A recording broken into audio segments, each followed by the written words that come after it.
Alright, listen up. You're listening to WHRB Cambridge, DJ MC. My voice is a little gone tonight because last night, turns out I was rocking with Exile, who is across the table from me. What's up, Exile? Chillin', man. How you doing? So I feel a little stalkerish tonight since I'm following you around San Francisco this week. I mean, hopefully this isn't weird, you know. Nah, it's all good. It's all We're really good. committed at the darker side over there in Boston. East Coast meets West Coast, so I want to get right into this. You have been touring a lot. You just came back from South by Southwest, as I heard. How'd it go? South by Southwest was a blast, man. It was just a bunch of creative people getting together who are like, we make music, here we are, performing for each other, performing for press, and just running around the streets getting drunk, feeling the creative love in the streets, you know what I mean? It was cool. Cool. Have you been there before? Was it your first time? This is my first time. Oh, awesome. So you made some connections, did some, any collabos in the future we can expect from coming out of South by Southwest? Yes. Definitely make like you and I, maybe Sandman, maybe some Charles Hamilton, or Mr. Fab. Alright. Yeah. Cool. Nice. Listen, so, you know, you've been touring with Blue, I guess, for the last, for a little bit now. You guys had this CD out, which is really hard to find, by the way. Yeah. It's hard to find, but critically acclaimed all over the nation, really. And it's sort of the first shine. The first time we've heard of you, first time we heard you on the East Coast, but you've been doing your thing for a little bit. Can you tell our listeners who might not be in the know a little bit about your rise up, how you got into hip hop, how you started really working in the music industry like that?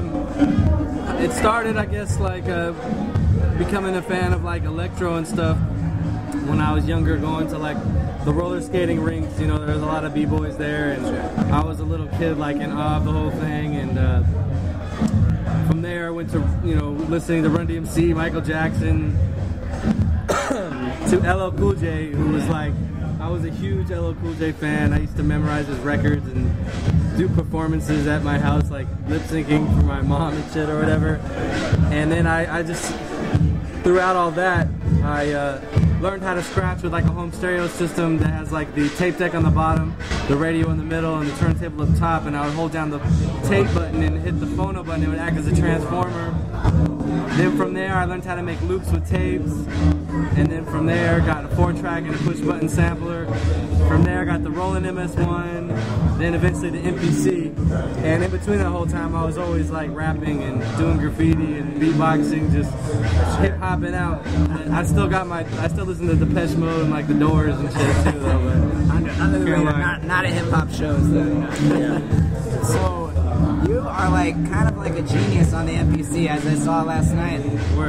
You're definitely up there. I've never seen a producer with the sort of the skills that you do, that you have on like recording, come out and be at a live show and really just throw down the MPC like that.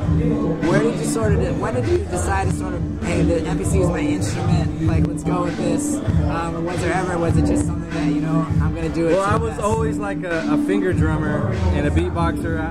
I could really finger drum, you know, just banging on the desk, you know. Once I had the MPC, I was DJing for cats and scratching and doing stuff like that, but I wanted to up my game and, you know, feel like a musician on stage, and I just wanted to make it more fun for myself, so I started playing the drums live with the MPC, and then that wasn't enough. I wanted to figure out how to incorporate notes and everything as well, so I just kept on pushing myself, really. And you do this thing where you load up samples in a row, then you like push your finger back and forth. Yeah. That's awesome. Yeah.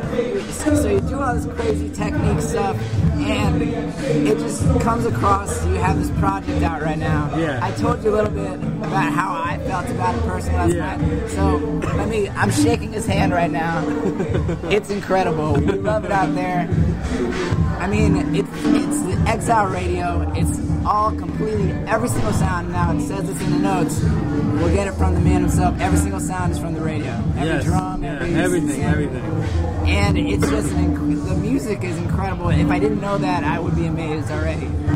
Knowing that, it gives it this meaning, especially for a radio DJ. People who feel like, okay, people say radio's dead or something like that. It makes it feel like there's some like secret message that you were decoding from the radio. Yeah, I mean, really, like, that's what I've been saying a lot. It's like people think there's a lot of bullshit on the radio, but if you really spend your time with it, you find out that there's an even balance of really good shit on the radio too. Yeah. You know, I mean, it's the voice of humans. I mean, you get a lot of spirituality, a lot of views on politics. You know, just across the board, there's just a lot, you know, of information and also a lot of good music too. I mean, maybe not so much with the mainstream stations that tend to dominate as far as how many listeners they have, but I mean, aside from hip hop, there's a lot of good shit, and there's also some good hip hop on there too. But you know, you just got to be patient and check it out. I mean, since it was LA radio, maybe a different situation since radio waves are different wherever you go. That's true. But that's something I want to take advantage of too, and maybe go to another country for the next Exile Radio album. That's what I was about to say. People could replicate this in other cities and have completely different sort of vibes going on and stuff like that. And that's why I find the project so incredible. It starts this whole, it could start a whole movement or something. Maybe, yeah. For sure. I see that. I vision. We envision a hip hop radio. It's about bringing hope back to the game. We feel that. Hell yeah. So, you know, the album's incredible. This video you have online it's like a work of art. How'd that come about? Did you have creative direction in that at all? Or? Oh yeah, that was all my baby. I mean, pretty much my boy is a photographer. I told him to come by and I was like, let's do some stop animation. He's like, all right, I don't know if we could do it. And I'm like, yo, we can do it. Just put that on a, you know, what are those called? A tripod. Yeah. And basically I had the radio and I just started moving stuff. I was like, take a picture. Okay, take a picture. Okay, take a picture. Until we just found a rhythm. Like every time I moved something, he'd take a picture, and he would set up the shots, and we just did it until the story just kind of just flowed through us and worked on the spot. Like we didn't do too much planning. A lot of that was just real spontaneous. But that's my directorial debut, you know. I'm kind of geeking out here. This guy is incredible. What don't you do over here, Exile? Tell me. So we were. I don't not watch porn. Okay. honest man too.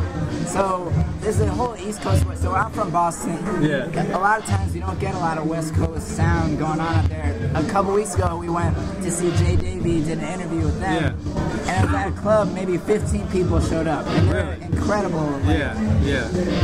I'm wondering if you've been able, now that you're getting a little more national, sort of going across the country a little more, have you felt this sort of disconnect between the different shows you're doing, or is it just a different sort of thing going on? Maybe they had a bad promoter or something. A disconnect with between the coasts, like LA's got their thing going on, maybe San Francisco, New York, Boston, and maybe. Well, performing with Blue, not at all. Yeah. But with the Exile Radio stuff, I've only done the West Coast, Chicago, and Texas.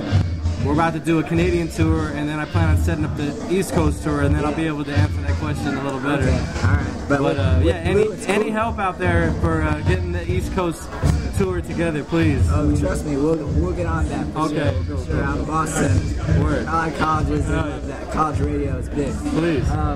So you've been working with Blue a lot. Are you guys working on anything new right now, or?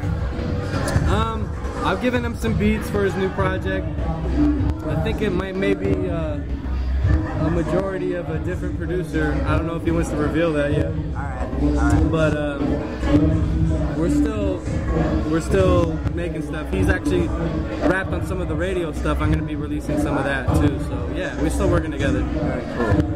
Well, awesome, man. I mean, what new stuff after Exile Radio do you have maybe coming out in the near future that we can tell people about? You gotta check out a record that I executive produced called Blame One, Days Chasing Days. I think people are gonna love it. It's a great record. A Cali-based MC. He's originally from Baltimore. Man, he's been recording and rhyming for over 20 years. But all this shit's been real underground. Some people may have heard of it. This is the first time he's actually going to get some decent distribution. And I produced the majority of it. You got Black Milk, Oh No, Aloe, Blue did a beat. It's a great record. And then also I'm doing an album with Fashion called Boy Meets World that I produced the whole thing. and that's going to be an amazing record. Got another Eminem record coming out. All right. And then me rapping, everything recorded on 4-track, called the 4-Track Mind, Exile 4-Track Mind. That should come out before 2010. Okay, another sort of concept album, but I'm sure it'll be dope. Yeah. Awesome, man. You know, WHRB Cambridge out in Boston, we're definitely representing Exile. We'd love to see you come out there and represent. So, please. Peace. Peace, Boston.